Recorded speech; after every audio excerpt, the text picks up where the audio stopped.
Taylor Swift and her 16 dancers returned to the US after finishing their final concert in London. On Wednesday, August 21st, the private plane Bombardier Global 6000 with flight number VJT993 accompanying pop star Taylor Swift landed at Los Angeles Airport after a journey of more than 7 hours returning from London, UK.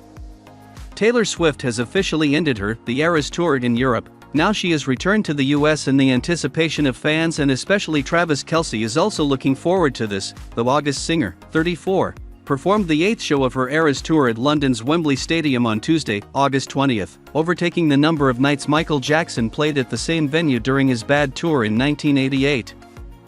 "You just made me the first solo artist to ever play Wembley 8 times in a single tour," Swift said during her show, for BBC News. "We will never, ever be able to thank you enough for it." Concluding the European leg of her Eras Tour on Tuesday, Swift was also joined on stage by Bleacher's lead vocalist Jack Antonoff, 40, and British singer Florence Welch, 37. Swift flashed a beaming smile as she and Antonoff stood back-to-back while playing their guitars during the show, where they performed Death by a Thousand Cuts from her album Lover and Getaway Car from Reputation. Elsewhere, Welch and Swift performed their song Florida. "For the first time, I think a lot about why I'm lucky enough to get to do a show like the Eras Tour. And it's because I've been fortunate enough to find friendships over the years that have been incredible collaborative and creative forces," she told the crowd while introducing Antonoff. "I get to make music with one of my best friends in the world, and he's here tonight."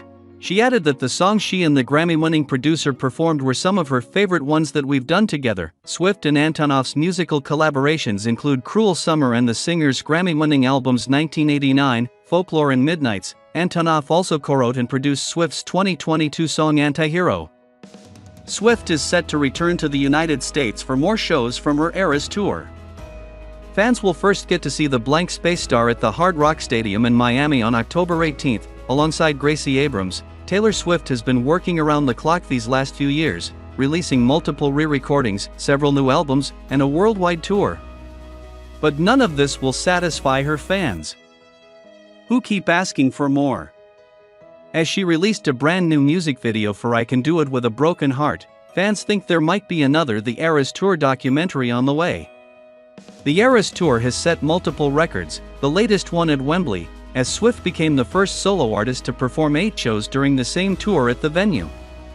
She is also working tirelessly, finishing the European leg of the almost 150-stop tour. The last stop for the European leg was at Wembley, where she wrapped the 8th night on August 20th, a night filled with surprises, which culminated with the release of the second music video for her latest studio album, The Tortured Poets Department, The Crowd Pleaser. Meta, I Can Do It With a Broken Heart. The song is filled with references to her personal life, with Swift singing about having to do shows while heartbroken and putting on a show so no one could tell.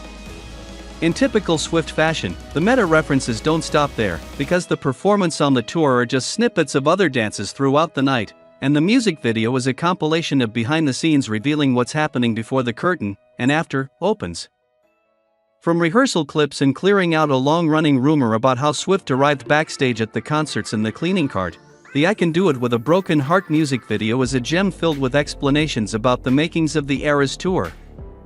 However, after the music video premiered, fans were certain something else was happening and that a documentary following the Eras Tour was coming. Many believed the music video looked more like a trailer for an upcoming documentary than the typical tour music video. Swift used to release the last single of an album with a music video of her performing the said song on its respective tour, but the last time she did that was when she released 1989. The new music video doesn't just follow the performance on the Eras Tour, the lyric video does that.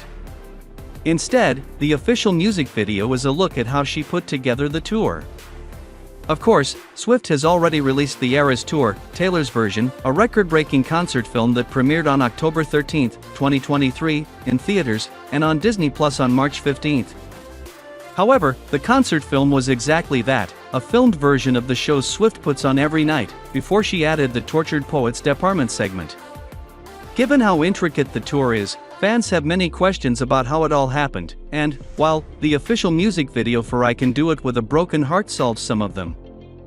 As the song teased, the crowd keeps chanting more, and seeing how productive Swift is, a documentary following it all wouldn't be surprising in the last, "You just made me the first solo artist to ever play Wembley 8 times in a single tour," Swift said on August 20, during her last 2024 performance at the iconic UK venue, for the BBC. "We will never, ever be able to thank you enough for it." The 34-year-old singer performed 3 nights at Wembley in June, before returning to the venue for another 5 nights in August, marking the end of the European leg of the Eras Tour. Swift's tour has broken other records since it began in March 2023. Earlier this summer, in June, excited crowds caused seismic activity at the singer's show in Edinburgh, Scotland. That same month, her performances in Wembley also smashed the record for the most mobile data used during a standalone concert. 5.57 terabytes of data was reportedly used, the equivalent of listening to Swift's entire catalog back-to-back for 10 years straight, according to mobile service provider EE, but the tour hasn't been without its difficulties. In early August, a foiled terrorist plot in Vienna forced all 3 shows in the Austrian capital to be cancelled. Some fans worried the London shows could be cancelled as well. However, the police confirmed the shows would be going ahead. There is nothing to indicate that the matters being investigated by the Austrian authorities will have an impact on upcoming events here in London, a spokesperson for the Metropolitan Police in London told Time earlier this month. The Met works closely with venue security teams and other partners to ensure there are appropriate security and policing plans in place. Swift's final Eras Tour stint at Wembley included appearances from her longtime producer and collaborator Jack Antonoff, along with Ed Sheeran and Florence Welch, both of whom she has previously duetted with. Swift also treated fans to a surprise performance of her song So Long, London off her most recent album, The Tortured Poets Department. The Eras Tour concert creates a really significant economic multiplier effect, said James Rossiter, head of global macro strategy at TD Securities. Where we've seen a bit more of a durable impact this time around is on the restaurant bookings, Rossiter told Squawk Box Europe Wednesday. So we look at online restaurant reservation service, OpenTable data, for example, and we did see a spike in June around her concerts here, and we've actually seen a big surge again over the weekend. However, the concerts had less of an impact on airfare and hotels, according to Rossiter, who explained that a big city like London will often see an increase in tourism in the summer. TD Securities currently has a base case that the Bank of England will implement a quarterly pace of 25 basis point cuts, Rossiter said.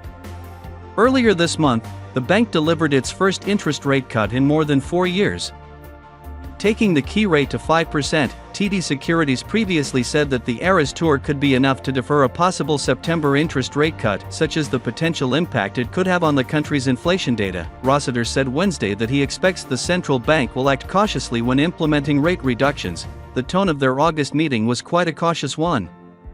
They certainly are nervous about some of the underlying data. I mean, you look at wage growth above 5%, you look at where services inflation is right now. Core inflation is still 3.3%, they're not quite there in terms of being comfortable racing back down to neutral, he said. Big events such as a coronation or a Taylor Swift concert complicates the role of the Bank of England as it adds distortions to the data that the central bank analyzes when making decisions on monetary policy.